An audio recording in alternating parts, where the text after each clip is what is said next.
पुराने साधारण कपड़े पहने एक महिला ने एक फैंसी रेस्तोरां में प्रवेश किया।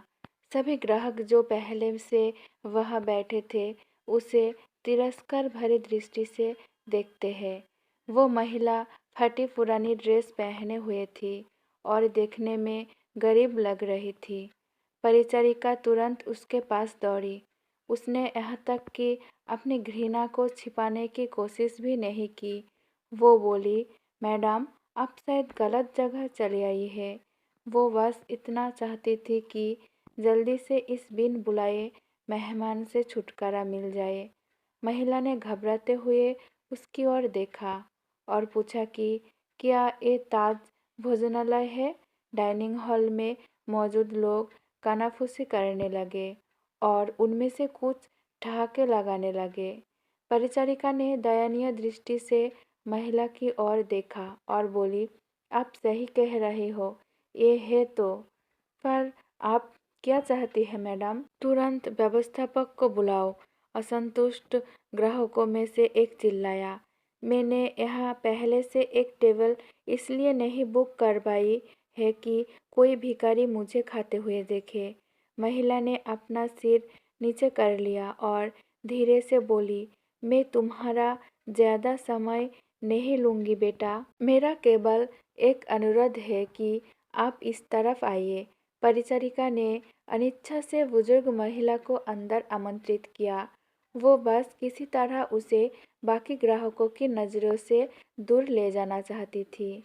अगर मैं तुम्हारी जगह होती तो मैं सिक्योरिटी को बुलाकर उसे बाहर का रास्ता दिखाती। आपने देखा कि कैसे उससे बदबू आ रहे हैं। वो एक बुरा सपना है। ये सब बोलकर वह बैठे लोगों ने अपनी भावनाओं को बिल्कुल छुपाया नहीं। महिला मिठाइयों के शोकेस में गई और काफ़ी देर तक उसे देखते रही। वेटर उसे देखकर हंस रहे हैं। वे कह रहे थे कि अगर वो यहाँ मुफ्त में खाने की उम्मीद करती है तो उसे कुछ नहीं मिलने वाला है। ऐसा लगता था कि महिला ने उनकी बातों पर ध्यान नहीं दिया। महिला बोली, मुझे बताओ बेटा, क्या लेमन केक को केवल आधा खरीदना संभव है? इसकी लागत क्या है? मेरे पास 10-10 की 17 नोट है। उसने हाथ में कुछ मुड़े तुड़े पुराने नोट दिखाते हुए पूछा। वेटर्स ने बमुश्किल हंसी रोकी। मैडम, मुझे नहीं लगता कि आपके पास इस केक के एक टुकड़े के लिए भी पर्याप्त पैसा है। ये केवल केक नहीं है, बल्कि हमारे महाराज द्वारा किया गया कला का काम है। इसके अलावा हम इसे आधे में नहीं बेचते हैं। गरीब महिला शर्मसार हो गई।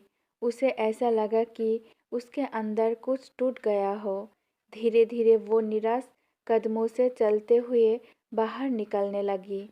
अचानक उसे रेस्तोरां के कोने में अपनी पत्नी के बगल में बैठे सैन्य वर्दी पहने एक व्यक्ति ने बुलाया। मैडम, कृपया आप यहाँ आओ। आप बहुत निराश लग रहे हैं। कुछ हुआ है? उसने चेहरे पर मुस्कान के साथ पूछा।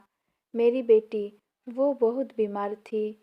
जब वो बच्ची थी तो हम इस रेस्टोरेंट के पास से गुजरते थे और वो काफ़ी देर तक दुकान की खिड़कियों को देखती रहती थी।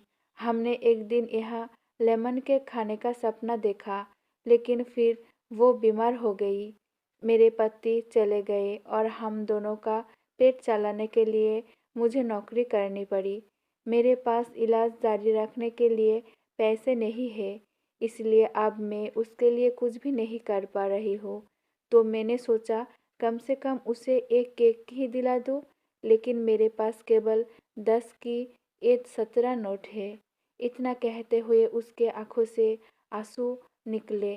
बिना किसी हिचकिचाहट के उस फौजी ने वेटर को बुलाया और उसे अपने खर्च पर महिला के लिए एक पूरा लेमन केक पैक करने को कहा। उन्होंने महिला से कहा, आज 17 साल हो गए हैं जब हमने अपने बेटे लक्ष्य को खोया था।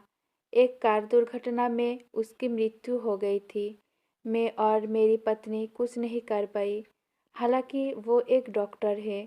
आपके पास में 17 नोट है और मेरा बेटा 17 साल का था। ये ऊपर वाले का इशारा नहीं है तो क्या है?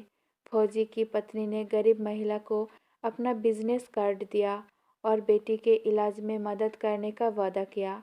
जब वेटर महिला के लिए लेमन केक लेकर आया तो महिला के चेहरे पर एक कृतज्ञ मुस्कान आ गई। उसने फौजी और उसकी पत्नी को धन्यवाद दिया और वहाँ से चली गई। इस घटना के बाद रेस्टोरेंट में सब खामोश थे। सभी को उस फौजी ने एहसास दिला दिया था कि पैसों से भले ही वो महिला गरीब थी, लेकिन वहाँ बैठे सभी लोग विचारों से और दिल के गरीब थे, सिवा उस फौजी दंपति के। अब वह किसी को भी हंसने का मन नहीं कर रहा था।